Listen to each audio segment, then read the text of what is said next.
उस एसआईटी को कोई फ्रेश एविडेंस नहीं मिला। ये जांच का है मामला। चलिए, अब एसआईटी का जांच हो गया, फ्रेश एविडेंस नहीं मिला, सब कुछ नहीं मिला।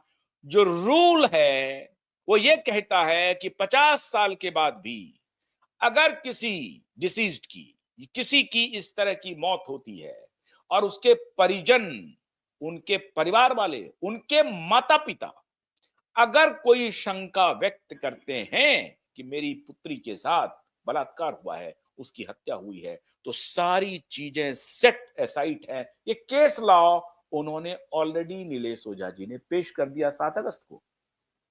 ये केस लॉ मौजूद है, सुप्रीम कोर्ट का केस लॉ है। तो केस लॉ मौजूद है और इसी केस लॉ पर रिप्लाई मांगा गया 7 अगस्त को। भाई तुम्हारा क्या कहना है बताओ। तो 14 अगस्त को कोई रिप्लाई नहीं है।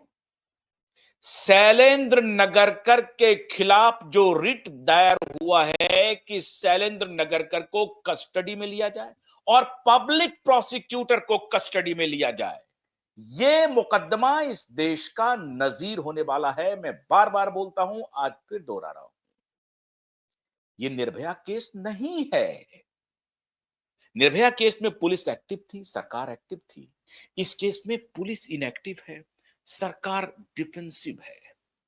याराना निभाया जा रहा है सरकार की तरफ से, दोस्ती निभाई जा रही है और पॉलिटिकल लाभ लिया जा रहा है, पॉलिटिकल गिमिक करके। राम कदम जी प्रेस कॉन्फ्रेंस करके कहेंगे कि जो कुछ भी सतीश साल्यान ने एप्लीकेशन दिया है उनका सारा संज्ञान में ले लिया गया है और जांच हो रही है, फलना हो रहा है, ढिमका हो रहा है, हो कुछ नहीं रहा है।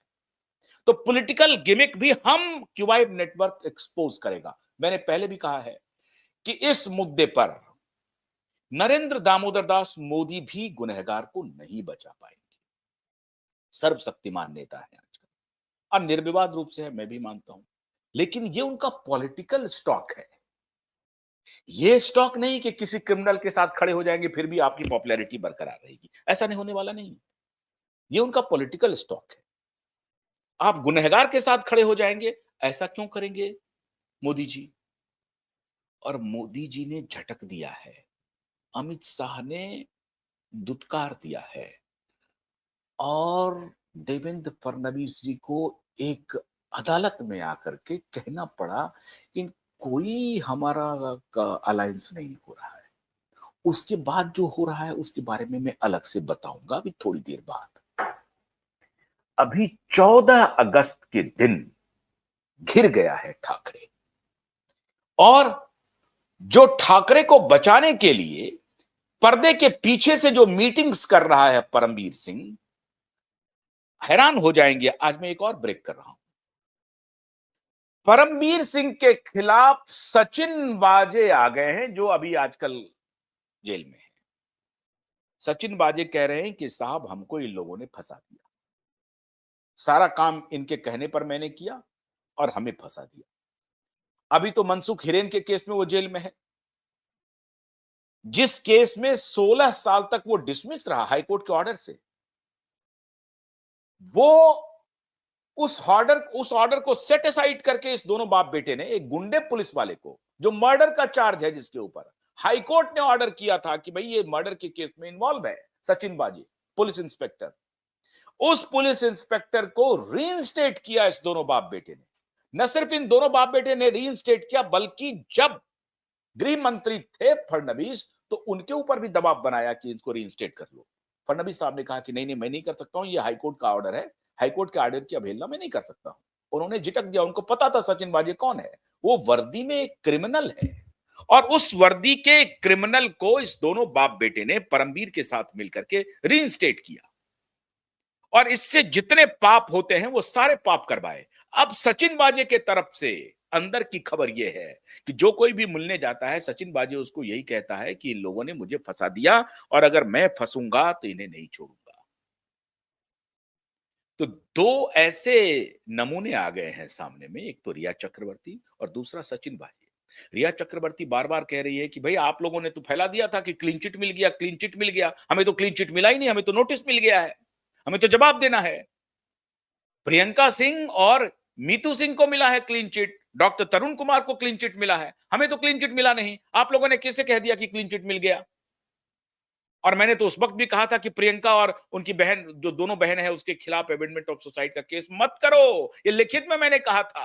आप लोगों ने मुझे करवा दिया। लड़ाई हुई कब? 11 अगस्त को। 11 नहीं, 10 अगस्त को लड़ाई हो रही है। किसके किसके बीच में? परमबीर सिंह ठाकरे, आदित्य ठाकरे, रिया चक्रवर्ती, सलमान खान। सलमान खान बीच में आए हैं। क्यों? क्योंकि सलमान खान के मित्र हैं उधर सुपर कॉप सीबीआई में। कहा जा रहा है नुपुर प्रसाद के हस्बैंड के बारे में, मुझे नहीं मालूम। अब ये नुपुर जी बताएंगी कि उनके हस्बैंड का क्या रिश्ता है सलमान खान के साथ।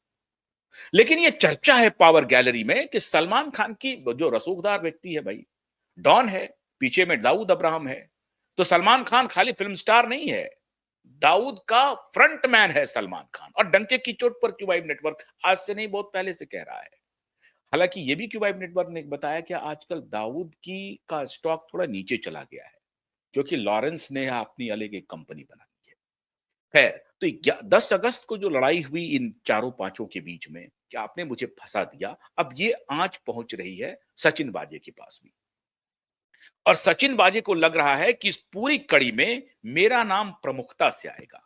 क्यों आएगा? क्योंकि मालवानी पुलिस स्टेशन को मैनेज करने का, मालवानी पुलिस स्टेशन ही नहीं, डॉक्टर्स को, सारे विटनेस को लाने का, ले जाने का, उसको क्या बोलना है, कब बोलना है, कैसे बोलना है, इसकी पूरी तरह से जो जिम्मेदारी थी वो सचिन बाजे के हाथ में थी।